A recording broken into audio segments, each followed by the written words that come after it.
자, 오늘은 창조주에 대한 탄핵이라고 하는 제목으로 하나님 말씀 살펴보겠습니다.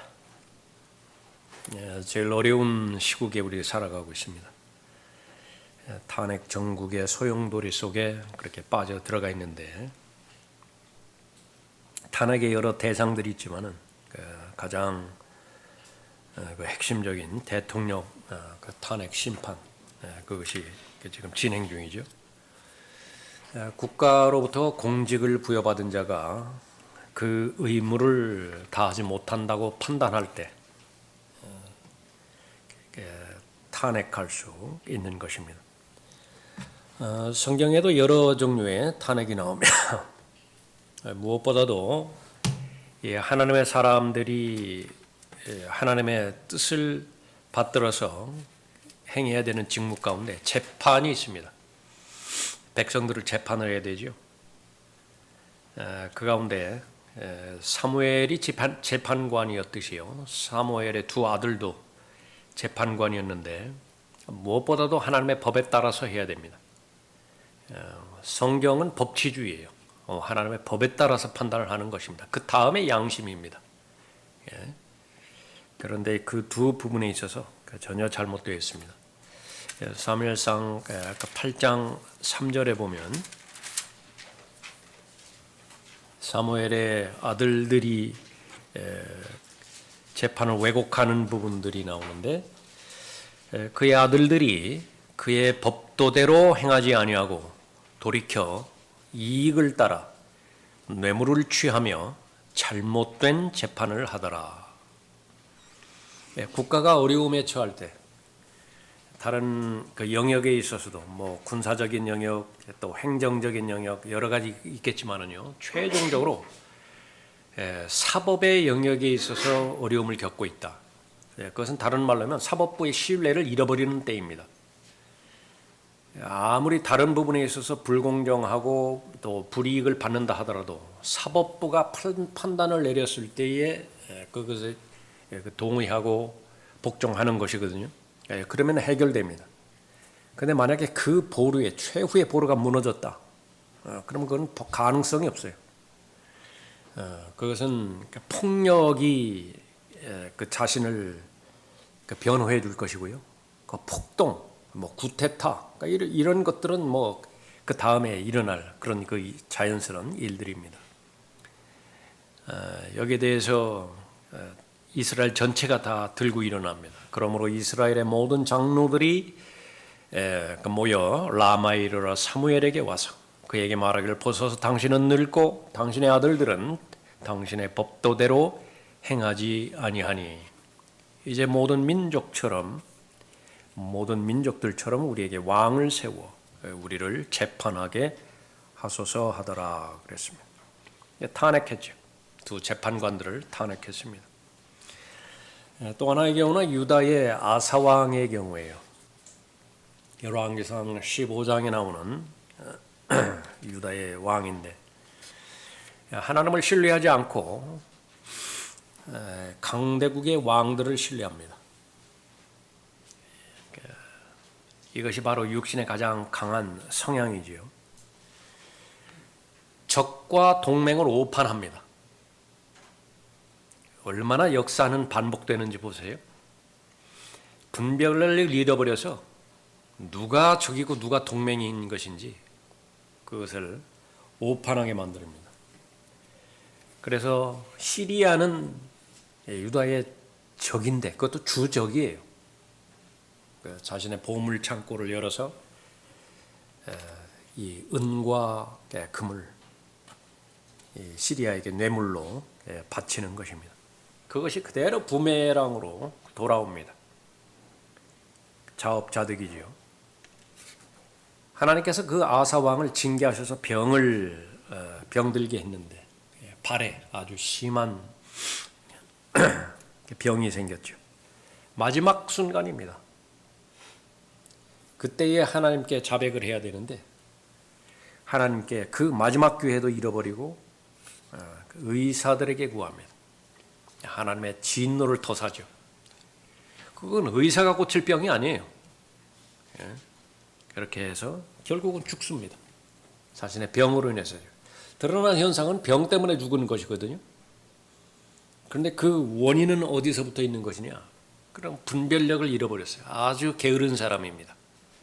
하나님의 법에 자신의 마음을 비추고 늘 하나님의 말씀의 사람으로서 말씀이 최종 권위가 되어서 판단해야 되는 것인데 그냥 주변 정세 가지고서 판단해버려요. 자신의 마음이 기울어지는 대로 판단한 것입니다. 그 결과 죄를 고백하지 못하게 만들고요. 또 하나님께 반드시 구해야 될 것이 있는데 그것을 안 구해요. 그 결과 어떻게 되는 것이냐 그러면 바로 그 병으로 인해서 죽게 되어지는 것입니다. 이 탄핵에 관련돼서 궁극적으로 절정에 이르는 것은 이제는 만왕의 왕을 탄핵하게 되어진 성경의 역사를 보게 되는 것입니다. 예수 그리스도께서 자기 민족을 구원하기 위해서 이 땅에 오셨을 때 다윗의 아들 호산나 얼마나 많은 사람들이 부르짖었습니까? 외쳤죠. 그래서 어느 한순간은 예루살렘의 승리의 입성을 그렇게 하기도 했었던 것입니다. 그런데 그때는 자신들의 입맛에 맞았기 때문에 다윗의 아들이라고 불러드렸던 것입니다. 호산나 이렇게 고백했던 것이에요. 그래서 결국은 최종 권위가 무엇에 있느냐 그러면 자기 자신에 있어요. 자기 자신에 맞는 종교적인 그 방향으로 가기를 바라는 거죠. 그러니까 모든 것들이 자기 중심적으로 맞춰져 있습니다. 예. 그러나 성경은 그 부분이 해결되지 않고서는 만왕의 왕이신 예수 그리스도를 실제 자신의 구주부터 시작해서 삶의 주인으로 다시 오실 예수 그리스도로 받아들일 수 없다라고 말합니다. 아주 지독하게 자신을 파괴시키는 것은 환경에 있는 것이 아니라 다른 사람에 있는 것이 아니라 자기 의라고 말했어요. 그러니까 자기를 신뢰하는 자, 무엇보다도 자기의 의를 신뢰하는 자, 자기 생각이 옳고 그래서 자기의 하나님 보시기에는 그건 분명한 선입견이거든요. 하나님 보시기에는 그것은 분명한 편견이에요. 그런데도 이상하리만큼 첫인상을 계속 믿는 거예요. 그 사람에 보한 첫인상 오래 남아요. 지금까지 사람을 경험했다라고 한다면 도대체 몇 명이나 경험했을까요? 지금까지 경험한 그 인간 관계를 토대로 해서 계속 판단을 합니다. 예. 아주 이 좁아터진 대한민국 안에서도 그 남한 안에서도 그 뭐 전라도니 경상도니 가진 자니 못 가진 자니 갖고 판단하는데 그 부분은 이 대한민국이라고 하는 국경만 넘어가면 아무 문제도 되지도 않는 부분인데 계속 거기에 걸려 있는 것입니다. 그 가운데서도 자기 교회 그 울타리만 벗어나면 아무 영향력도 주지도 못하는 건데 계속 그 안에 매달려 있고 가정이면 가정대로 얼마만큼 자기를 신뢰하는 것인지 그것을 잘 알아야 되는 것입니다. 그 유대 백성들 자기 입맛에 맞지 않자 즉시로 예수 그리스도 자신의 메시아 그 왕의 통치를 거부해 버렸습니다. 탄핵하기에 이르렀습니다. 객관적인 판단에 근거해 봤을 때에 그것은 실제적으로 세상 법을 주관하고 있는 재판관의 입장에서도 보면 죄가 없다고요. 그걸 여러 번 확인해 줬습니다. 그럼에도 불구하고 자신의 그 편견을 넘지를 못했습니다. 요한복음 18장 보십시오. 요한복음 18장.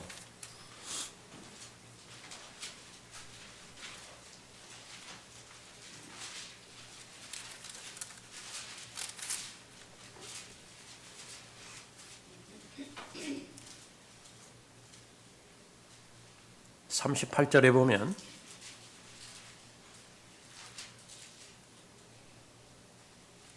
빌라도가 주께 말하기를 진리가 무엇이냐고 하더라. 이 말을 한 후에 그가 다시 유대인들에게 나와서 말하기를 나는 이 사람에게서 아무런 잘못도 찾지 못하였노라.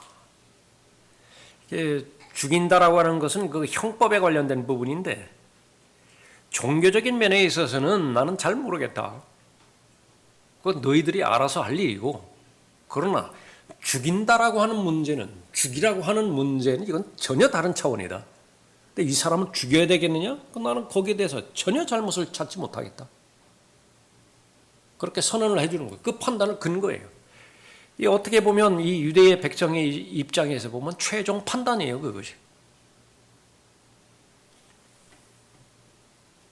그런데 그 부분에 있어서 전혀 영향이 없었던 것이 19장 4절에 보면 그때 빌라도가 다시 나와서 그들에게 말하기를 보라 내가 그 사람을 너희에게 데려왔노라. 이는 내가 그에게서 아무런 잘못도 찾지 못하였음을 너희로 알게 하려는 것이라. 그러니까 1심에서는 그렇다 치자 그게. 지금 2심에서 아무리 검토해 본다 하더라도 그건 1심의 그 결과하고 아무런 차이가 없다. 똑같다. 그게 무죄라. 아무런 근거가 없다 그렇게 말합니다. 6절에 그러므로 선임 제사장들과 관원들이 주를 보고 소리질러 말하기를 그를 십자가에 못 박으소서 그를 십자가에 못 박으소서 하니 빌라도가 그들에게 말하기를 너희가 그를 데려가서 십자가에 못 박으라. 나는 그에게서 아무런 잘못도 찾지 못하였노라.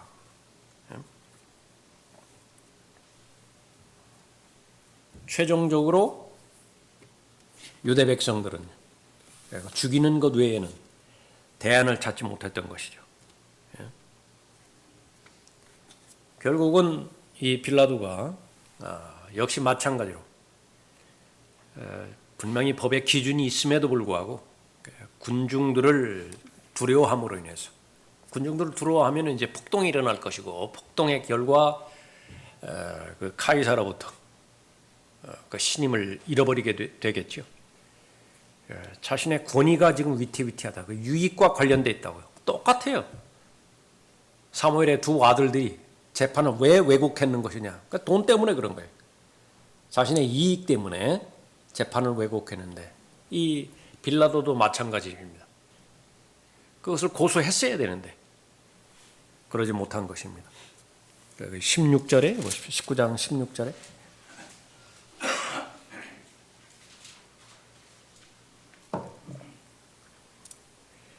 그러므로 그가 주를 십자가에 못 박도록 그들에게 넘겨주니 그들이 예수를 맡아서 끌고 가니라. 결국은 굴복하고 만 것이죠.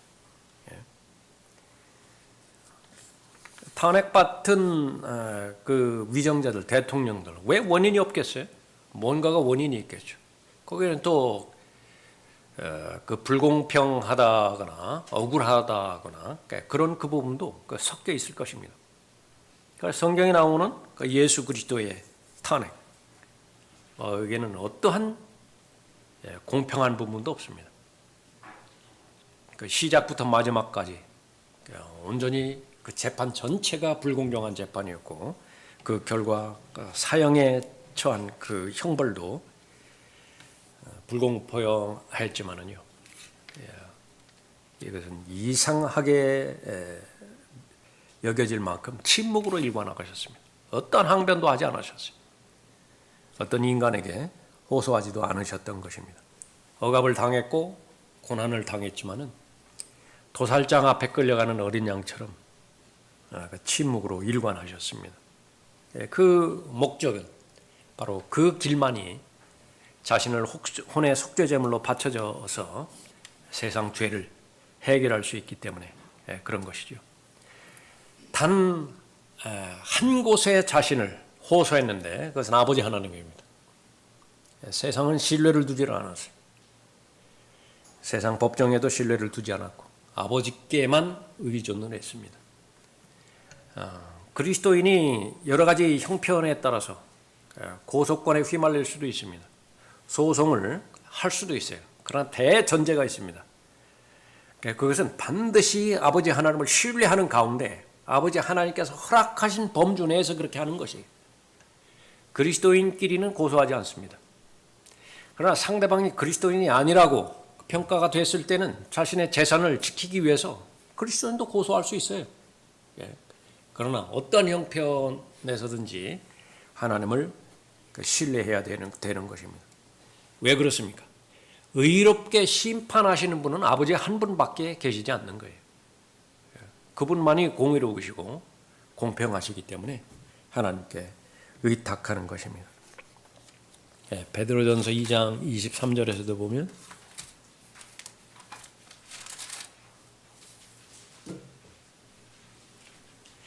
모욕을 당하셨으나 다시 모욕으로 갚지 아니하셨고 고통을 당하셨으나 위협하지 아니하셨으며 오직 의롭게 심판하시는 분께 자신을 의탁하셨느니라. 여기 최종적으로 하나님 아버지를 잘 신뢰함으로 인해서 결국은 오신 목적대로 십자가의 죽음에까지 순종하셨고 또 더 나아가서 하나님의 진노의 잔, 정말로 이 잔만큼은 마시고 싶지 않으셨지만은 죽음에까지 순종하심으로 인해서 잔을 다 마셨죠. 아버지 하나님은 그 불공평한 재판, 그것을 끝까지 침묵하셨습니다. 결국은 예수님의 인간적인 생애는 절규로 끝났죠. 나의 하나님, 나의 하나님, 어찌하여 나를 버리셨나이까. 그 결과 이제 의롭게 된 것입니다. 그것을 입증한 것이 셋째 날에 죽은 자들로부터 부활하신 것이죠. 유일하게 하나님께서 의로 받아들이신 혼의 속죄 제물이에요. 그 혼의 속죄 제물을 가지고 나오면 아벨의 제물을 하나님께서 영접하시고 받으신 것처럼 모든 죄 문제는 다 해결되게 될 수 있게 되는 것입니다. 이것이 이제 세상이 만왕의 왕이시고 만주해 주신 하나님을 탄핵한 탄핵 사건입니다. 그것으로 끝난 것이 아니라 이제는 하나님께서 세상을 심판하실 때가 오게 된 거죠. 요한계시록 20장 보십시오.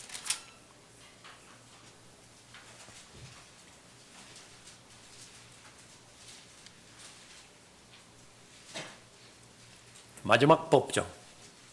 지금까지 얼마나 많은 법정이 열렸겠어요? 최후의 법정입니다. 나라로 따지면은 헌법재판소가 그 마지막에 그렇게 그이라고 보게 된다라고 한다면 하나님의 마지막 법정이 성경에 기록이 되어 있죠. 11절에 또 내가 큰 백보자와 그 위에 앉으신 분을 보니 그의 면전에서 땅과 하늘이 사라졌고 그들의 설 자리도 보이지 않더라. 또 내가 죽은 자들을 보니 모든 피고는 다 여기에 다시 서게 되는 거죠. 작은 자나 큰 자나 하나님 앞에 서 있는데 책들이 펴져 있으며 모든 법이라고 하는 법은 다 동원돼서 다 나옵니다. 이제 민법, 형법, 형사소송법, 민사소송법, 헌법 가릴 것 없이 다 나오는 거예요. 다른 책도 펴져 있는데 그것은 생명의 책이라 죽은 자들은 자기들의 행위에 따라 그 책들에 기록된 대로 뭐죠? 법치주의예요. 법치주의래요. 하나님은 하나님의 법을 주셨어요. 자신의 의무대로 판단하시는 것이 아니라 하나님의 법대로 판단하는 것입니다. 자기들의 행위에 따라 심판을 받으며 사망과 지옥도 불못에 던져지니 이것이 둘째 사망이라. 누구든지 생명의 책에 기록되지 않은 자는 불못에 던져지더라. 말씀하고 있습니다. 이 법정의 심판주 바로 하나님이시요, 바로 주 예수 그리스도이십니다. 사도행전 10장 42절에 보면 심판주로 예수 그리스도를 지정하셨다 그렇게 기록하고 있습니다. 누구를 심판하는 것이냐? 산 자를 심판하시고요, 죽은 자를 심판하시는 모든 사람의 심판자로 그 지정하셨다 그렇게 말씀하고 있습니다.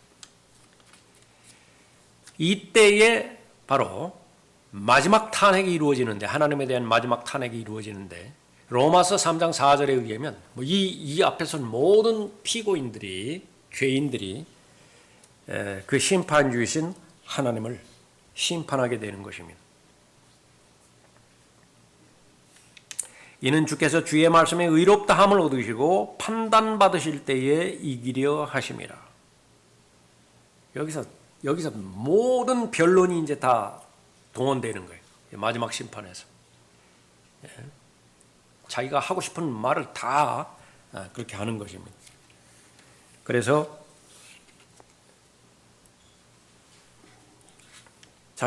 자신들이 바로 그 무죄라고 하는 사실을 입증을 해야 되는 것입니다.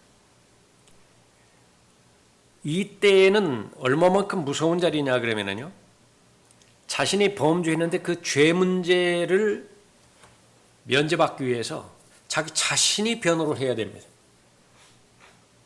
우리에게는 우리의 변호인이 있죠. 중보자가 있습니다. 변호하는 변호사가 있다고요. 그런데 그 변호는 완벽한 변호인이에요. 한 번도 패배한 적이 없습니다. 그 변호인이 나에 대해서 신뢰를 하기 때문에 나의 모든 죄 문제가 해결된 것입니다. 그러나 이 자리에서는 자신을 변호해야 되는데 그때에 검사석에 앉아있는 자가 마귀예요. 사탄이에요. 다니엘보다 현명하다고요. 그 마귀가 가지고 있는 증거 가운데 단 하나도 소유하지 못한 증거가 없습니다. 그 증거를 입증했을 때에 그 어떤 죄인도 어떤 피고인도 거기서 변명할 수 없게 되어지는 것입니다. 그럼에도 불구하고 이제 하나님께서는 그러한 자신을 변호할 수 있는 그런 기회를 주는 것입니다. 이제 너는 남자답게 내 허리를 동이라. 내가 내게 요구하리니 너는 내게 표명할지니라. 내가 나의 심판을 무효화시키려느냐? 욥기 40장의 말씀인데 이거는 그대로 지속되는 거예요. 하나님의 심판은 잘못됐습니다. 적어도 나는 억울합니다. 그러니까 그 마음을 알고 하나님께서 말씀하시는 것입니다. 네가 나의 심판을 무효화시키려는 것이냐? 내 징계가 부당하다는 말이냐? 둘째 사망으로 들어가는 것이 억울하다는 말이냐? 그거 똑같은 말이죠. 네가 나를 정죄함으로써 내가 의롭게 되려느냐? 욥기 40장 7절 8절 말씀입니다. 한 사람 한 사람씩 자기 차례가 오는 거예요. 말하는 것입니다. 그 오래전부터 그렇게 질문했던 그 의문을 품는 것입니다. 왜 선과 악을 알게 하는 지식의 나무를 만들었습니까? 왜 첫 번째 사람이 범죄했는데 그 죄가 내 의지와는 상관없이 나에게 그대로 유전되게 만들었습니까?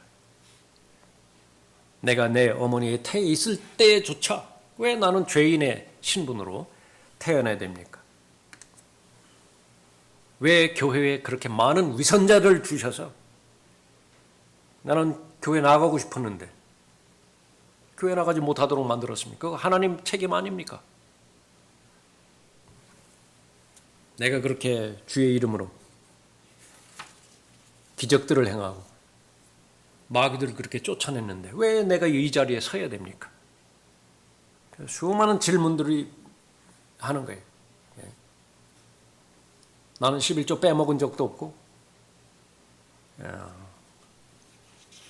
하나님께서 행하라고 하는 모든 명령 다 지켰는데 저 창녀와 저 세리들은 저렇게 구원받았으면서 왜 나는 구원받지 못하는 것입니까? 사랑의 하나님이라면서요. 그 사랑의 하나님이 이렇게 지옥을 만들고 지옥 불을 실제적인 그 불을 하고 불이 존재하게 만들고 결국은 불과 유황이 타는 못에 들어가게 하는 것이 그것이 사랑의 하나님이십니까? 정말입니까? 할 수 있는 모든 질문들을 다 말하게 하는 것입니다. 그러니까 지금 거기 20장 펴져 있죠. 12절을 다시 보십시오. 또 내가 죽은 자들을 보니 작은 자나 큰 자나 하나님 앞에 서 있는데 책들이 펴져 있으며 또 다른 책도 펴져 있는데 그것은 생명의 책이라 죽은 자들은 자기들의 행위에 따라 그 책들에 기록된 대로 심판을 받더라. 열어보라고 한다고. 요한복음 1장 12절 열어보라고 한다. 그래, 네가 읽어보라고. 법전을 제시하는 거예요. 몇 항, 몇 조. 뭐 대법원 판례. 그거 다 제시하는 거예요. 그거 읽어보라고. 그 만약에 읽어갖고 이것은 이렇게 해석할 수도 있고 저렇게 해석할 수도 있지 않습니까? 그러면 이제 하나님의 그 권위가 흔들리는 것입니다. 그러나 절대로 그렇지 않아요. 끝까지 견디는 자는 구원을 받으리라. 그 전후 문맥을 읽어보라고요. 그것이 내가 말했던 하나님의 은혜의 복음이더냐, 아니면 거기에 분명하게 제시된 대로 왕국 복음이더냐. 왜 하나님의 말씀을 올바로 나누어서 공부하라고 내가 그렇게 명령을 하고, 올바로 하나님의 말씀을 올바로 나누어서 공부했을 때에 비로소 하나님의 일꾼으로 인정받을 수 있다라고 그렇게 배려하는데, 왜 그 부분에 있어서는 게을렀느냐. 변개된 성경과 변개되지 않은 성경, 그렇게 하나님께서 그렇게 제시를 하셨음에도 불구하고 자신의 기준에 따라서, 의에 따라서 왜 제멋대로 해석을 했느냐. 그러니까 이렇게 다 설명을 해야 돼요. 하나님께서 제시하는 그런 그 부분에 대해서. 탄핵했던 내용들 일일이 하나도 빠지지 않고 기록된 말씀을 통해서 다 답변하실 것입니다. 그러고 나서 최종 선택을 하는 거예요. 최종 법정에서 선고를 내리는 것입니다. 그게 무엇이죠?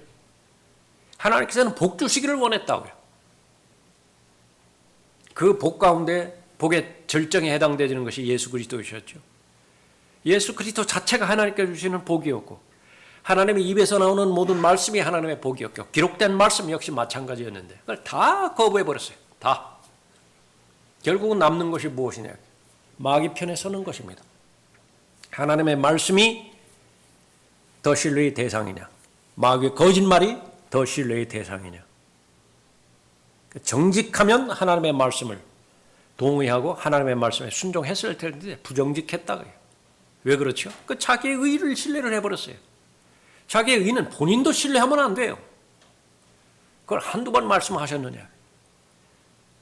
그걸 양심이 그것을 한두 번 지적했느냐. 그럴 때마다 그냥 다 마비시켜버린 것입니다. 불로 지져버린 거예요. 자신의 의견을 입증하기 위해서. 남은 것은 바로 마귀 편에 설 수밖에 없습니다. 세상의 검사 자리에 있는 마귀가 다니엘보다 현명하다라고 하는 존재예요. 아름다움을 하면 완벽하다라고 하는 그 존재가 나를 고소하는데 내가 무슨 수로 당할 것입니까? 그대로 다 받아들일 수밖에 없는 것이죠. 너희 저주받은 자들아. 최종적인 선언이에요. 그래서 법정에서 말했을 때 거기는 어떠한 이제 자비도 없습니다. 너희 저주받은 자들아, 내게서 떠나. 정말 하나님으로부터 이제 분리되어지는 것이 저주의 대상이죠. 그 결과에 해당되어지는 것이 불 속으로, 영원한 불 속으로 들어가라라고 하는 그런 부분입니다. 거기에서 들어갈 때 한 사람도 예외 없이 그 하나님의 선언에 대해서 아멘 해야 돼요. 마음으로만 하지 않고 그 입으로 크게 부르짖어야 됩니다. 아멘, 하나님은 옳습니다. 하나님의 모든 판단은 다 공정합니다. 하나님의 말씀은 진리이고 말씀하신 대로 절대 진리인 것입니다. 왜 그제서야 고백하죠? 미리 고백했어야 되는데 성령께서 그렇게 찔림을 주고 하나님의 사람들을 통해서 그렇게 많은 기회를 주셨을 때 그때 제시해야 된다. 그래서 창조주를 상대로 한 모든 죄인들의 탄핵, 그것은 하나님께서 궁극적으로 승리하시는 것입니다. 빌립보서 2장 보십시오. 빌립보서 2장.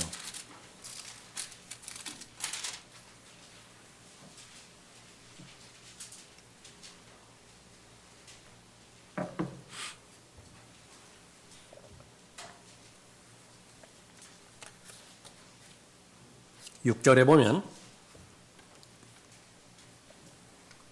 그는 하나님의 형체로 계심으로 하나님과 동등하게 되는 것을 탈취라 생각지 아니하셨으나 오히려 자신의 영예를 버리고 종의 형체를 입으시어 사람들의 모습을 취하셨느니라.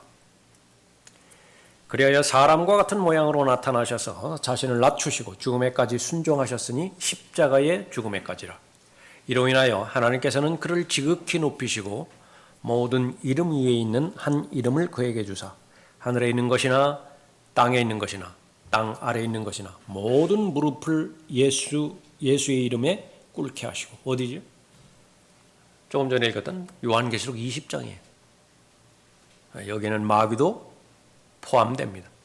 지금까지 마귀는 무릎 꿇지 않았어요. 그러나 이 법정에서는 마귀도 무릎을 꿇어야 되는 것입니다.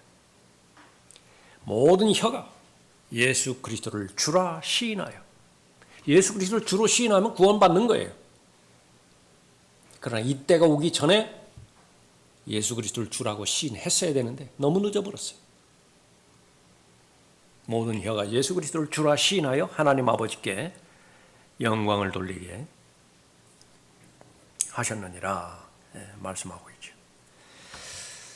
인간의 법정은 어쨌든지 간에 최종적인 판결이 아닙니다. 절대로 그렇지 않습니다. 최종적인 판결은 어디에서 이루어지는 것이냐? 그것은 바로 하나님의 법정에서 이루어지는 것입니다. 어느 시대에 어느 경륜에 살았던 사람이든지 하나님을 두려워하는 법을 알았다라고 한다면 가장 안전한 삶을 살게 되어지는 것입니다. 한 구절 보고 마치죠. 전도서 12장 보십시오. 전도서 12장.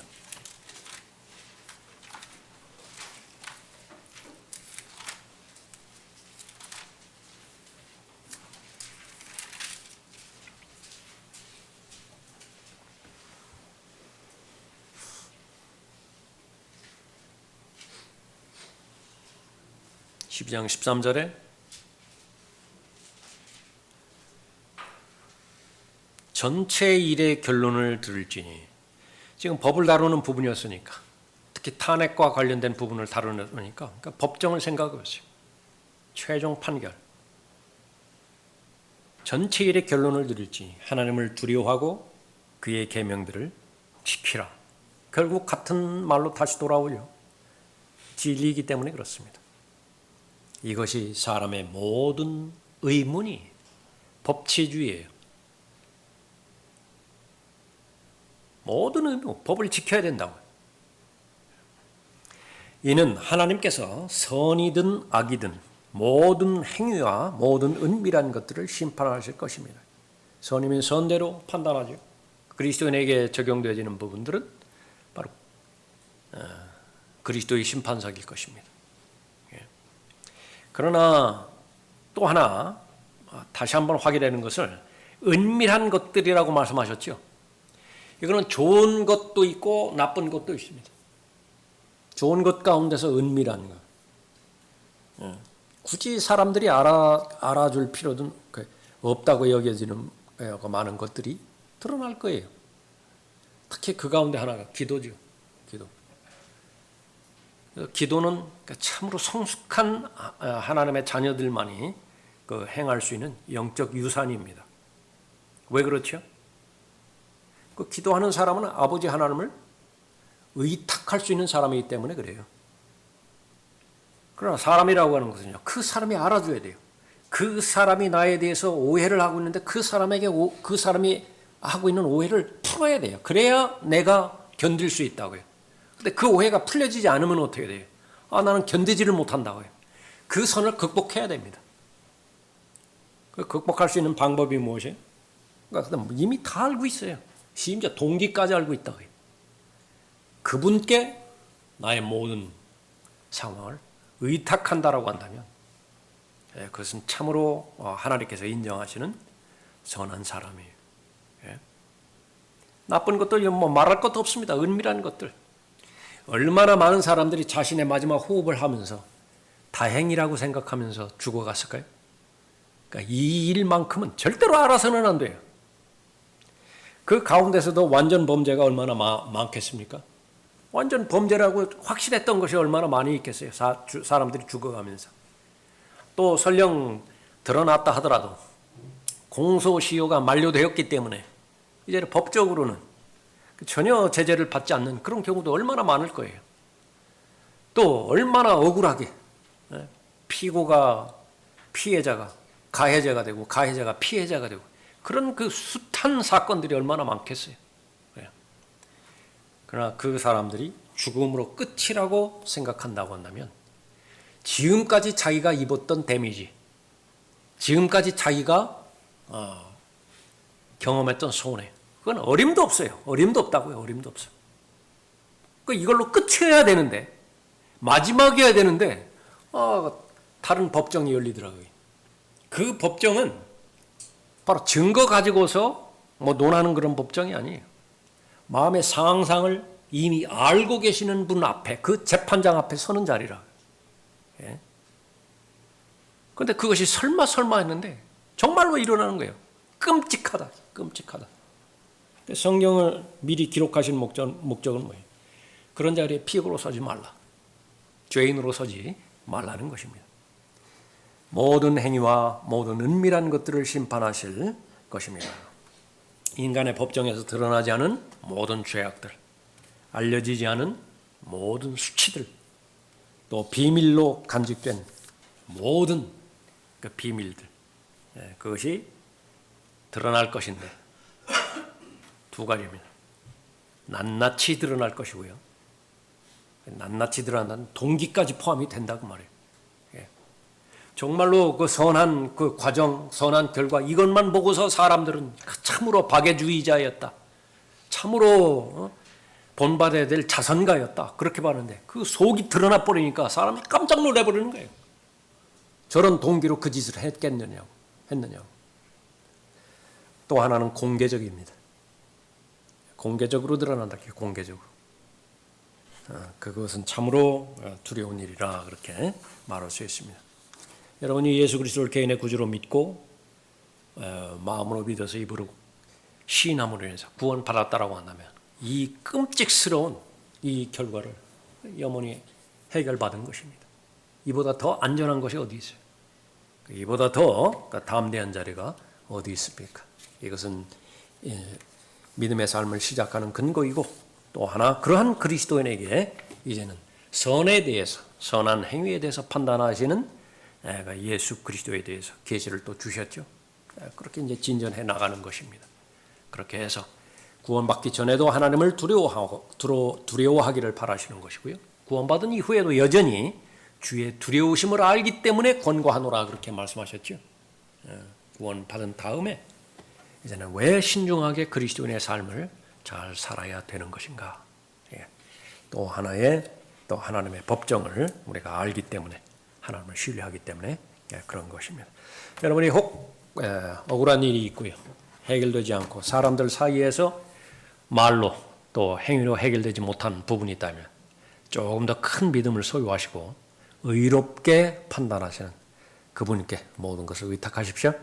네, 마치겠습니다.